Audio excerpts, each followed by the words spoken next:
আসসালামু আলাইকুম। এইচএসসি 2026 এবং যাদের কলেজে অলরেডি ইয়ার ফাইনাল এক্সাম শুরু হয়ে গেছে, আজকে তোমরা অলরেডি জানো যে ইজি এডুকেশন পেজ থেকে প্রথম অধ্যায় এবং দ্বিতীয় অধ্যায়ের সাজেশন তোমাদেরকে অলরেডি প্রোভাইড করা হয়েছে। আজকে আমরা তৃতীয় অধ্যায়ের সাজেশন দেব। তৃতীয় অধ্যায় যেহেতু দুই পার্টে বিভক্ত, আমরা প্রথমে ফার্স্ট পার্ট সংখ্যা পদ্ধতির সাজেশনটা দেব, তার পরবর্তীতে আমরা লজিক গেটের সাজেশনটা তোমাদেরকে প্রোভাইড করব। তো চলো আর দেরি না করে আমরা প্রথম পার্টের সাজেশনটা দেখে নিই। তো তৃতীয় অধ্যায়ের প্রথম পার্ট হলো সংখ্যা পদ্ধতির পার্ট। এই জায়গায় মূলত বেশি না কিছু ম্যাথ আসে, যেগুলো প্র্যাকটিস করলেই দেখা যায় যে এইচএসসি তে কমন আসে, এবং সাধারণত যে কোনো কলেজের পরীক্ষায় এইগুলা থেকেই বেশিরভাগ কোয়েশ্চেন দেওয়া হয়। তো তোমরা যদি এইচএসসি বোর্ডগুলো অ্যানালাইসিস করে দেখো, এবং যেহেতু এই বছর সম্মিলিত কোয়েশ্চেন হবে, সেহেতু এর বাইরে প্রশ্ন হওয়ার সম্ভাবনা খুবই কম। এবং কিছু কিছু টপিক যদি তুমি এইগুলো খুব সুন্দর করে আয়ত্ত করে নাও, তাহলে তোমার জন্য আইসিটি তে সৃজনশীলে ফুল মার্কস ক্যারি করা সম্ভব। তো দেখা যাক যে প্রথমে যে ম্যাথটা আসে সাধারণত সেটা হলো সংখ্যা পদ্ধতির রূপান্তর। আমরা সাধারণত গ নম্বরে যে প্রশ্নটা থাকে সেই জায়গায় দেখা যায় যে বিভিন্ন সংখ্যা পদ্ধতি, যেমন ডেসিমেল থেকে বাইনারি, অক্টাল, হেক্সা অথবা ওইগুলোর থেকে এই পাশে ট্রান্সফার করে আমাদের সংখ্যা রূপান্তর ঘটাতে হয়। ঘটানোর পরে ওই সংখ্যা পদ্ধতিরই আবার মাঝে মাঝে কি করতে হয়, যে ভিত্তি নির্ণয় সহ রূপান্তর। দেখা গেল তোমার পরীক্ষার প্রশ্নে দিয়ে দিল যে কিছু সংখ্যা 0, 1, 2, 3, 4, এটা দিয়ে বললো যে একটা সংখ্যা পদ্ধতি তোমার দেওয়া আছে, সেটা থেকে ওই নতুন সংখ্যা পদ্ধতিতে সেটা রূপান্তর করো। তাহলে তার আগে প্রথমে আমাদের কি করতে হবে, ভিত্তি নির্ণয় করতে হবে। পরে আমরা যেভাবে সংখ্যা পদ্ধতির রূপান্তর ঘটাই সেভাবেই কি করব, আমরা সেই সংখ্যা পদ্ধতির রূপান্তর ঘটাবো। সংখ্যা পদ্ধতির রূপান্তর ঘটানোর পরে আমরা দেখা যায় যে ঘ নম্বরের যে কোয়েশ্চেন আসে, সেই ঘ নম্বর কোয়েশ্চেনে বলা যায় যে সংখ্যা ভিত্তিক যোগ বিয়োগ করে দেখাও তুমি। অর্থাৎ তুমি যে সংখ্যা পদ্ধতির রূপান্তর ঘটালে বা তোমাকে যে সংখ্যা পদ্ধতি দেওয়া আছে সেটার মাধ্যমে তোমাকে কি করতে হবে, যোগ বিয়োগ। দেখা যায় যে বিভিন্ন সংখ্যা পদ্ধতিতে ফলের দাম দেওয়া থাকে, সে ফলের দামগুলোকে সমষ্টি করে তোমার কত খরচ হলো, তোমার কত অবশিষ্ট থাকলো, এগুলোর মাধ্যমে দেখা যায় কি সংখ্যা পদ্ধতির যোগ বিয়োগ করা হয়। আবার এই যোগ বিয়োগের ফলাফলকেই দেখা যায় যে অন্য কোনো সংখ্যায় কি করতে হয়, রূপান্তর করতে হয় সংখ্যা পদ্ধতিতে। এবং ঘ নম্বরের জন্য সবচেয়ে গুরুত্বপূর্ণ যেটা, সেটা হলো 2 এর পরিপূরক। দেখা যায় ম্যাক্সিমাম বোর্ডে কি করা যায়, 2 এর পরিপূরক অর্থাৎ টুস কমপ্লিমেন্ট তোমাদেরকে করতে বলা হয়। এখন আমরা অনেকেই আছি যে টুস কমপ্লিমেন্ট অর্থাৎ 2 এর পরিপূরক এইটাকে আমরা পেঁচিয়ে ফেলি। অর্থাৎ প্রশ্নে যখন দেয়া থাকে যোগের মাধ্যমে করো, তখন আমরা বুঝি যে টুস কমপ্লিমেন্ট করতে বলেছে। আবার যদি কোনো সময় বলে পার্থক্য নির্ণয় করো, পার্থক্য মানেই তো আমরা অনেকে ভাবি বিয়োগ, কিন্তু আসলে কম্পিউটার কখনো বিয়োগ করতে পারে না। কম্পিউটার যাই করে সেটা কি করে, যোগের মাধ্যমে করে। এর জন্য এই পার্থক্য মানেও কি, সেটাকে টুস কমপ্লিমেন্ট করে তারপরে কি করতে হবে, আমাকে যোগ বিয়োগ যোগের মাধ্যমে নির্ণয় করতে হবে পার্থক্যটা। এর জন্য এই জায়গায় পার্থক্য কথাটাও লেখা থাকতে পারে। তো টুস কমপ্লিমেন্ট তোমাদের জন্য কি খুবই গুরুত্বপূর্ণ।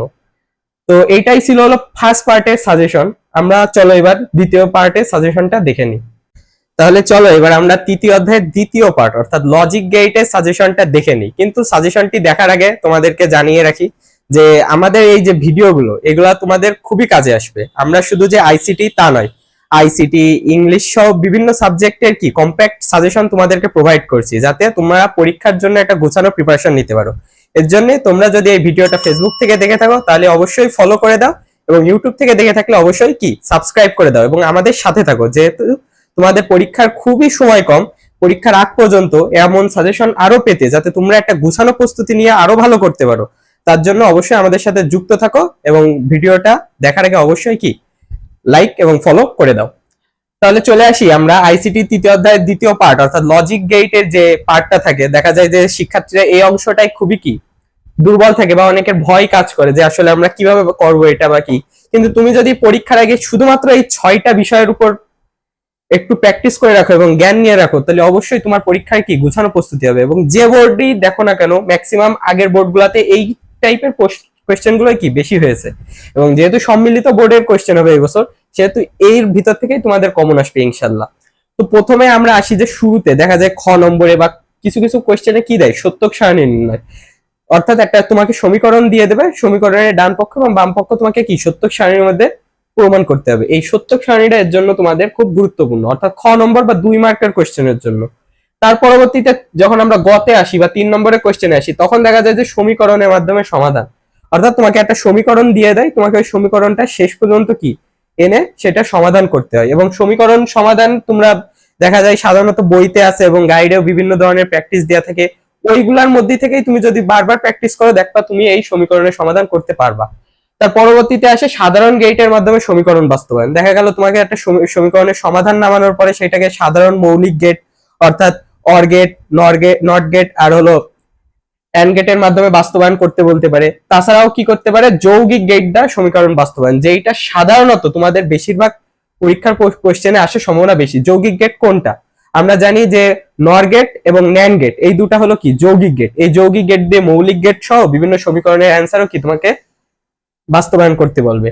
তার পরবর্তী একটা পার্ট আছে এনকোডার এবং ডিকোডার। সাধারণত দেখা যায় এগুলো খুবই কম আসে, তবুও এগুলো পরীক্ষার মধ্যে কি তোমাদের বেসিক রেখে দেওয়া ভালো, কারণ এগুলোর থেকে এমসিকিউ আসতে পারে যে এনকোডারের ইনপুট কয়টি হলে আউটপুট কতটা হবে, বা ডিকোডারের ইনপুট এত হলে আউটপুট কত হবে। এই টাইপের কোশ্চেন গুলো তোমাদের বেশিরভাগ আসে এবং রিটেনের জন্য এটা কি গুরুত্বপূর্ণ। দেখা যাবে অনেক সময় একটা এনকোডার আঁকিয়ে দিয়ে সেটাকে এই যে সাধারণ গেট বা যৌগিক গেটের দ্বারা বাস্তবায়ন করতে দিতে পারে। পরবর্তীতে আসি অ্যাডার। অ্যাডার বলতে সাধারণত এখানে দুইটা পার্ট আছে, হাফ অ্যাডার এবং ফুল অ্যাডার। এখানেও সেম টাইপের কোশ্চেন আসতে পারে। দেখা যাবে যে হাফ অ্যাডারের সমীকরণ দিয়ে তোমাকে যৌগিক গেট দ্বারা বাস্তবায়ন করতে বলতে পারে, অথবা কোনো মৌলিক গেট দ্বারা তোমাকে হাফ অ্যাডার এবং ফুল অ্যাডারের যে সমীকরণটা আসে সেটাকে কি বাস্তবায়ন করতে পারে। হাফ অ্যাডার এবং ফুল অ্যাডারের সমীকরণকে আবার সমীকরণের মাধ্যমে সমাধান করে এনে তোমাকে উত্তর চাইতে পারে। আর সবচেয়ে গুরুত্বপূর্ণ অ্যাডারের কোশ্চেন বা যে কোশ্চেনটা দেখা যায় যে বারবার আসে সেটা হলো হাফ অ্যাডারের মাধ্যমে ফুল অ্যাডার বাস্তবায়ন। অর্থাৎ দুইটা হাফ অ্যাডার দিয়ে আমরা কিভাবে ফুল অ্যাডার বাস্তবায়ন করব একটি অতিরিক্ত অর গেটের সাহায্যে, সেইটা দ্বারা তোমাদের বাস্তবায়ন আসলে তোমাদের অবশ্যই এটা ভালো করে গুরুত্বপূর্ণ দিয়ে শেখা উচিত। তো এমন আইসিটির আরো সাজেশন সহ ইংলিশেও আমরা আরো সাজেশন দেব।